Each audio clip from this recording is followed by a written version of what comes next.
Oh, pilih kerja. Iya, Terus? ya buat nafahin keluarga. Tapi ibu aku maunya begitu, kuliah. Saya tetap kuliah, tapi saya nggak mau. Oh, terus jadi gimana hubungan kamu sama ibu kamu? Ya begitu, nggak baik. Jadi renggang. Jadi renggang. Jadi berantem terus. Berantem terus tiap hari. Kadang saya juga sedih nih gimana gitu. Padahal saya nggak mau kuliah. Dan Tapi kamu nggak kuliah nih sekarang? nggak. Kamu pilih kerja. Iya, Oke, jadi cuman karena itu iya. kamu ribut sama ibu kamu. Iya, aku ribut. Aku nggak mau kuliah. Kamu pernah coba ngomong baik-baik nggak untuk jelasin apa yang kamu mau? Tapi emang apa alasan kamu nggak mau kuliah sih? Alasannya, ya itu dia, saya mau kerja, cari uang sendiri, kan enak. Kamu Apalagi pernah buat tanya keluar. nggak? Tanya Kenapa? nggak sama ibu kamu, kenapa dia maksain kamu kuliah? Ya buat jadi orang yang benar, jadi orang yang sukses, mungkin begitu. Kalau orang tua kan di mana-mana pengen melihat anaknya itu sukses. Terus kamu yakin dengan kerjaan kamu bisa sukses tanpa kuliah? Ya, Ya bisa juga, bisa juga. insya Allah. Tapi belum bisa ngebuktiin. Ya, Oke, cuman karena itu, cuman karena emang pengen kerja aja, pengen dapat uang. iya. Terus buat ngebantu ibu juga, kan kasihan selama ini ibu. Ya, Oh justru pengen bantu ibu. iya, iya. Sebenarnya bagus ya. Iya. Cuman kalau cuman karena kuliah terus akhirnya hubungan jadi renggang kan? Sayang. Iya. Apa jangan-jangan ada orang lain yang Iya, pengaruhin pikiran mungkin. kamu sampai kamu bisa ngelawan ibu kamu? Seharusnya kan kalau cuma masalah kuliah atau kerja bisa diomongin baik-baik gitu. Enggak juga, ini keinginan saya. Memang saya pengen kerja. Nggak ada karena kepengaruh orang Nggak lain. ada, nggak Teman, ada. sahabat, Nggak pacar. ada. Punya pacar nggak? Eh, Ada. ada. Tanggapan pacar kamu gimana? Ya kalau pacar aku sih, dia dukung aku aja sih. Dia mendukung mau aku kayak gimana. Oke, hubungan kamu sama pacar kamu cukup dekat. Ya cukup lumayan dekat. Ibu kamu tahu soal hubungan kamu sama pacar kamu? Tahu, Restuin? Nggak suka? nggak suka. Nggak direstuin jadi hubungan kamu sama ibu? Nggak. Alasannya? Saya juga ngerti ibu aku nggak. Pokoknya ibu aku Nggak mau aja? merestui hubungan aku sama dia. Kenapa nggak? Pasti ada alasannya dong. Kamu Ya, pernah maka itu nggak aneh, saya direstuin juga nggak nggak tahu hubungan kamu? kenapa ibu saya. Pernah. Pernah nggak direstuin? Pernah. Iya. Alasannya apa? Ya, mamaku waktu itu kayak punya feeling nggak bagus sama orang itu gitu. Sama mungkin begitu, ibu saya juga begitu. Mungkin dia punya feeling nggak bagus, mungkin.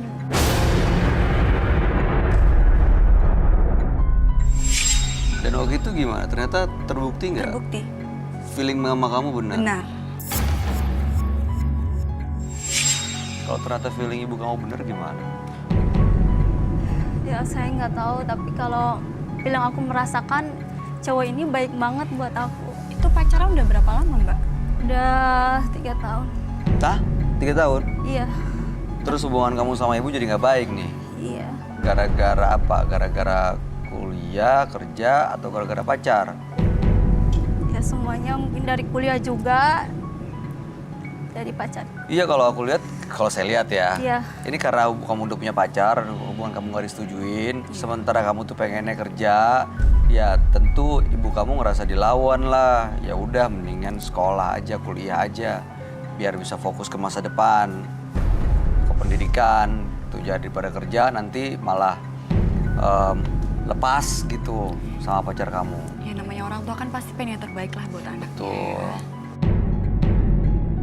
Oke, baik. Kami akan ajak kamu untuk ketemu dengan sahabat kami ya. Kamu ceritain nanti semuanya pelan-pelan, jangan panik. Yang penting pelan-pelan kamu jelasin ya. Iya. Kami akan ajak kamu ketemu dengan sahabat kami, dia adalah seorang indigo. Kami persilakan Roy Kiyoshi. Sebelumnya, tim Mata Batin sudah memberikan tanggal lahir dan nomor rumah partisipan kepada Roy Kiyoshi. Dengan mata batinnya, Roy akan membaca berdasarkan angka yang kami berikan. Farah, dengan tanggal lahir 1 Desember 1995 dan memiliki nomor rumah 64. Sosok yang keras kepala dan juga memiliki jalan pikiran yang tidak menentu. Saya merasakan saat ini hatinya tidak tenang karena adanya sesuatu yang ia pikirkan. Maka kenapa saya melihat aura partisipan tidak stabil? Saat ini adanya peristiwa di masa lalu dan konflik yang sangat berat membuat ia semakin merasa kesulitan menghadapi hidup. Dan saat ini ia terjebak di antara dua pilihan.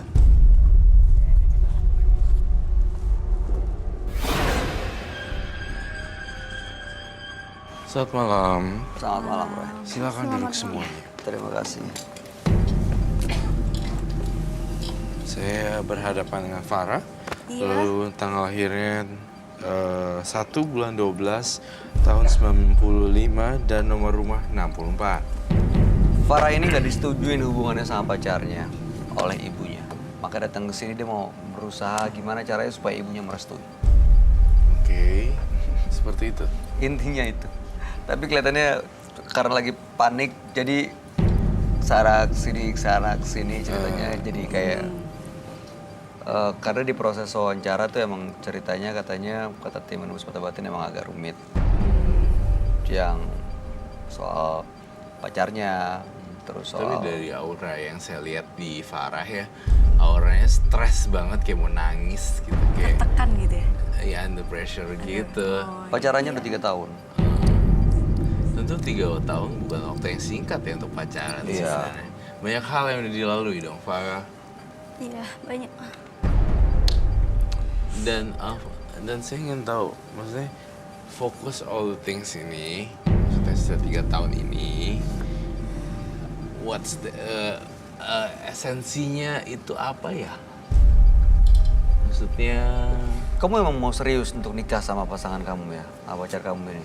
Iya, karena saking saya cintanya banget sama Oh, dia. segitu cintanya. Saya ingin serius karena dia juga baik banget orangnya sama aku selama ini. Dia ngurusin kamu, Iya, jagain kamu, Iya. ngelindungin kamu. iya maka dari itu aku lihat dia itu pokoknya beda dengan yang lain. Oke. Pacar kamu dibawa ke sini nggak? Iya, Di mana? Di belakang. Oke. Siapa namanya? namanya. Iya, Nama asli ya. Kita ganti dengan nama samaran ya. iya. Ganti dengan Yudi. kenapa mbaknya tertekan sih mukanya? Kayak orang abis depresi pacaran lama, gak jelas gitu. Saya ngerasa ada sesuatu yang aneh disembunyikan oleh Mbak Farah juga. Kita undang aja deh pacarnya ya. Yuk, langsung. Nah, silakan. Bang Franky, kalau minta tolong. Di belakang namanya...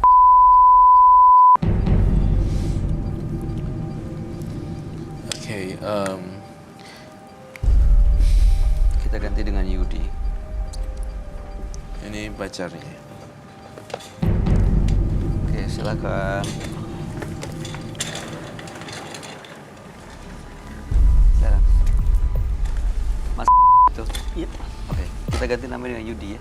Dengan nama samaran. Pacar kamu kita ganti nama dengan Farah. Oke. Kalau kamu lihat Yudi dan Farah gimana, Roy? Apa emang mereka seperti sepasang yang cocok, saling cinta?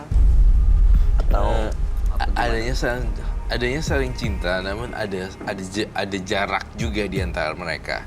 Jadi cintanya tuh kayak berlika-liku gitu loh, nggak mulus juga.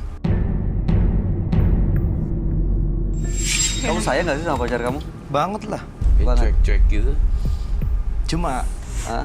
bayangin, gue kan udah 3 tahun ini menjalin hubungan ya. Gue ceritain ini, yang serius gue. Gue seriusnya ini hubungan sama dia. Gue selama 3 tahun itu nggak pernah gue hubungan sama cewek lain lah. Apalagi gue main-main sama cewek lain kan. Biasanya kan cowok-cowok keparat lah kan bisa main sama orang lain kan. Gue nggak pernah. Gue nahan sendiri mas. Di pekerjaan aja gue saling cuek gue. Sama cewek lain cuek gue. Nggak pernah. Yang namanya gue kan apalagi selingkuh lah. HP sering dipegang sama dia malah. Gue nggak, bahkan gue ya dia ngomong jangan pegang HP gitu. Ya gue fine aja. Ya udah, lo pegang aja HP gue. Nah di situ gue sayang. Nah coba deh si Om semuanya, rasanya bagaimana ketika gue udah 3 tahun ini, gue baru ketemu ibunya 2 kali, itu dingin. Dingin banget rasanya tuh. Dia kan pernah, lu hubungan 1 tahun kan sama gue, katanya gitu kan. Lu ngapain aja sih? Ayo dong ketemu ibu gue. Ya gue sih ketemu aja kan, ya udah ayo. Pas gue ketemu, kirain mau nyapa, kirain mau apa ya Mas ya? Happy lah gitu kan, ketemu calon menantu idaman atau gimana gitu. Ini nggak ada respon apapun. Malah dia kayak matanya tuh sinis. Ya, lebih daripada sinis. Sinis masih mending. Sinis masih mending. Jutek Ini banget ya. Ini udah kayak kalau ibaratkan patung ya patung. Coba kalau gimana kalau ngerasain mbak-mbak mama ketika kita sudah mencintai anaknya, ibunya nggak? Udah berapa kali ketemu sama ibunya? 2 kali gua. Dua kalinya dingin. Apa yang pertama sebenarnya biasa aja? Yang pertama kan kaget loh. Wajar lah kita kaget. Kaget banget nih siapa? Dia kenalin kan, ini cowok pilihan aku gini. Dia ngomel-ngomel tuh, tapi gua nggak tahu ngomelnya apaan. Nah di situ gua kan kok dingin banget gitu kan. Next, pas ngomel-ngomel, ya udah deh kita pulang deh daripada kita keributan, takutnya apa-apa. Dia diomelin itu, sampai diomelin dia. Aku kan akhirnya kan aku nyerah. Udah pulang lah. Kirain aku mau disambut atau mungkin shock, kaget atau gimana siapa gitu kan. Aku pulang. Next ke 1 tahun lagi ya. Yang 1 tahun lagi. Aku 1 tahun lagi itu ketemu lagi ceritanya. Aku mencoba. Itu aku sampai nangis, ibaratkan nangis. Aku kan anak baik-baik gitu loh. Aku datang baik-baik dengan sopan, tata krama gitu sama orang tua kok. Ternyata apa? Lebih daripada sinis. Kamu, wah. Saya kan orangnya kan pendingin. Ya udah, saya diem aja sih. Ngomel-ngomel saya ngoceh, saya nggak ditanggap. Bodoh amat gitu. Oh, kamu disuruh ngejauhin anaknya? Enggak. Bahkan ngomong, kamu siapa? Itu aja. Kamu siapa? Cukup dengan siapa? Akhirnya suatu hari juga Mas, ceritanya kalau mau tahu semuanya, dia waktu itu aku pulang kerja kan. Pas aku pulang kerja itu, dia tiba-tiba ada di depan halaman rumah kosku. Ya, ada halaman kos. Lek ngapain ini kan? Aku kan kenal kan, namanya juga pacar kok. Lah, kamu lagi ngapain di sini? Dia nggak, biasa aja, nggak ada nangis respon apa. Katanya gini, dia bilang aku boleh nggak main ke sini? Ya boleh. Kamu kok aneh berubah gitu loh. Pas beres masuk gitu, dia makin larut ya sudah mau makan, biasa saya tawarin kan makan apapun, ya sudah makan. Ketika itu kan makin sore makin larut. Aku kebetulan kan kerja setengah hari waktu itu. Larut kok ini anak masih di sini. Aku suruh kan pulang mau dianterin. Jangan dianterin. Nah lantas mau gimana? Ini kan kos laki-laki gitu kan, sedangkan ini kan kos laki-laki. Ya nggak apa-apa kata dia. Ya, aku pengen tinggal di sini intinya. Loh, saya kan kaget Mas. Kamu bener, kamu tinggal? Iya. Kamu nginep di kosannya dia? Iya. Kamu disuruh pulang kenapa nggak mau? Ya itu Mas, Karena nggak tahu. Dia aja nggak tahu. Bahkan dia nggak ngomong apa, nggak ngebongkar rahasia apapun. Gue bilang, kamu pulang, aku nggak mau disalahin ibumu. Sudah sama ibumu ibaratkan dengki banget kayak dedek, tapi kan gue nggak tahu kayak dedek kayak gimana. Mungkin ibunya kan pengen kenal lebih dekat atau gimana. Butuh waktu proses kan kalau untuk menikah itu kan. Dia pengennya kan cinta banget kan. Ya, sama, aku pun begitu. Nah dia selama itu lama Mas di kosanku. Oke, Roy. Yes, ya. Gimana tanggapan kamu, Roy? Soal Yudi. Soal Yudi ya. Ya, saya merasakan aura yang menggebu-gebu pada Yudi juga. Dan ini sih termasuk udah konflik ya. Jadi sebenarnya kayak sayang kakak adik gitu. Jadi sebenarnya mereka tuh saling sayang, tapi juga saling konflik gitu. Itu yang gue rasain. Konflik karena apa ya? Jadi tinggal bareng udah lama nih? Sekitar 3 bulan. Sekitar 3 bulan saya tuh tinggal. Hubungan tuh 3 tahun. Enggak 3 bulan sih, 2 bulan sekian lah. Ada 3 bulan kalau hitung 3 bulan. Dia cuma 3 bulan. Aku ngomong, kamu izin gak ke mama? Kamu izin gak ke mama? Dia nggak pernah jawab itu. Bahkan, ya kalau kenangan terindah dari 3 tahun itu ya banyak kesan-kesan kita. Kayak udah suami istri gitulah. Maksudnya kalian... Iya. Ya, seperti itulah. harapannya sebenarnya berdua ini gimana sih? Kau masih berusaha untuk minta restu ibunya nggak? Ya jelas lah. Orang udah 3 tahun, sayang kan? Oke. Mau gimana? Kalau nggak direstuin? Ya tetap gue harus ibaratkan kalau meja itu nggak bisa digetok, kita getok sampai kapanpun. Aku akan terus pantang menyerah, aku akan maju terus. Tapi kok ceweknya tertekan sih sama kamu kelihatannya? Lebih dominan nggak ya? Iya nggak sih? Kamu ada yang ingin sampaikan nggak, Farah, ke Yudi? Ya aku mau nanya, gimana walaupun ibu saya nggak merestui, kamu mau apa? Ya satu, kalau kita memang pengen berjuang untuk kita berdua, itu kita harus ambil hatinya ibu. Kamu caranya jangan seperti ini. Kamu tiba-tiba ke rumah nangis-nangis merengek itu apa? Itu salah. Ibu mungkin curiga lah. Aku segini anak baik-baik, aku udah kekenal sama anak kosan semuanya baik-baik, anak kerjaan baik-baik. Tapi kamu yang rusak. Ya sudahlah, aku